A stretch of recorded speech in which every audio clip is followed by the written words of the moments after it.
What are some of the biggest cultural differences that you're seeing when you're in that global CEO role about getting people to head in the right direction, whether it be in the US or Australia? Is there any fundamental differences when you're dealing with different populations?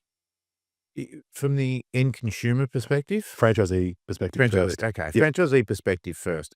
Ultimately, look, there's not that big of a difference whether it be franchisee or end consumer, to be honest. Yep. Human beings are human beings, no Mm. matter where you go in the world. Yeah. Yes, there are some cultural differences, but what makes us happy no matter where we are in the world. Great point. You know, building relationships with people, having connections with human interaction is super important no matter where you are. Yep.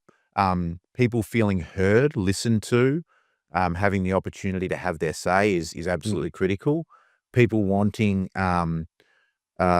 financial and lifestyle kind of freedom is super important. I guess, you know, we look at what are the creature comforts or the necessary comforts for human beings, right? It's a place to live. It's relationships and love. It's Yep. some of those basic things that are just so important for people. Yeah.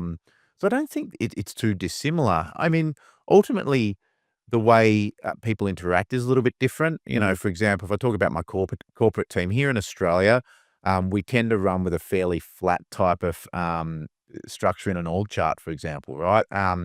You know, the team, whether you're the CEO and the boss or whether you're the junior looking after something, Mm. there's not, you know, you don't have that hierarchical requirement of you can only speak to this person. When I moved to the US, it was a little bit different because that hierarchical system is in place very Mm. much. And so I broke that down a little bit. And that takes a bit of time with the Americans to a degree. How do they take to that? Look, I mean, interestingly, I mean, what I think some of them were quite surprised at is my management style. You know, for me, big office in the US, you know, most of the senior teams have to have an office. Most of the juniors are in the middle of the bullpen Yeah. and I'll just go and sit on their desk and just have a conversation in the middle of the bullpen. I'll set up my office in the middle of the bullpen, have a conversation with them and just make my calls and just be a part of it. And so I think that was a bit of a shock to the system. I think, you know, it was interesting, and I shouldn't say this, but the original founder of Snap Fitness had a huge corner office with this massive, big bespoke kind of mahogany desk.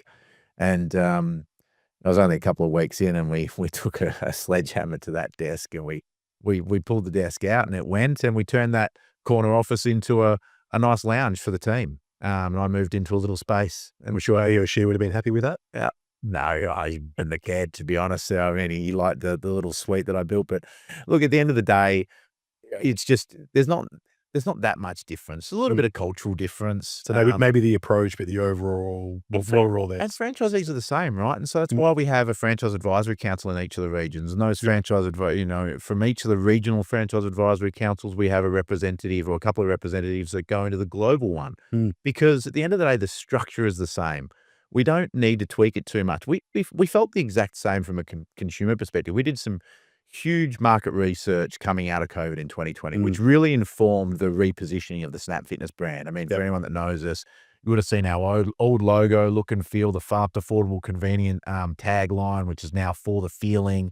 Yeah. That was all informed by a huge amount of research. And what we learned through that research process was the consumer's almost identical no matter where you are in the world, Mm. almost identical. And even the Japanese, you know, who are quite, you would look at and go quite different culturally Yeah. to Australians, but ultimately what we want is exactly the same as one another. Yeah. So we don't actually tweak things too much by region. I always used to laugh when a franchisee said to me, you know, "Oh, but my suburb's different to the suburb down the road." No, it's not. It's exactly the same. The people there are exactly the same in the other suburb. Yeah. Okay, your suburb may not have as much money, or this one may have more, or whatever. But ultimately, the consumer is exactly the same. It's Like just a matter of what they can spend.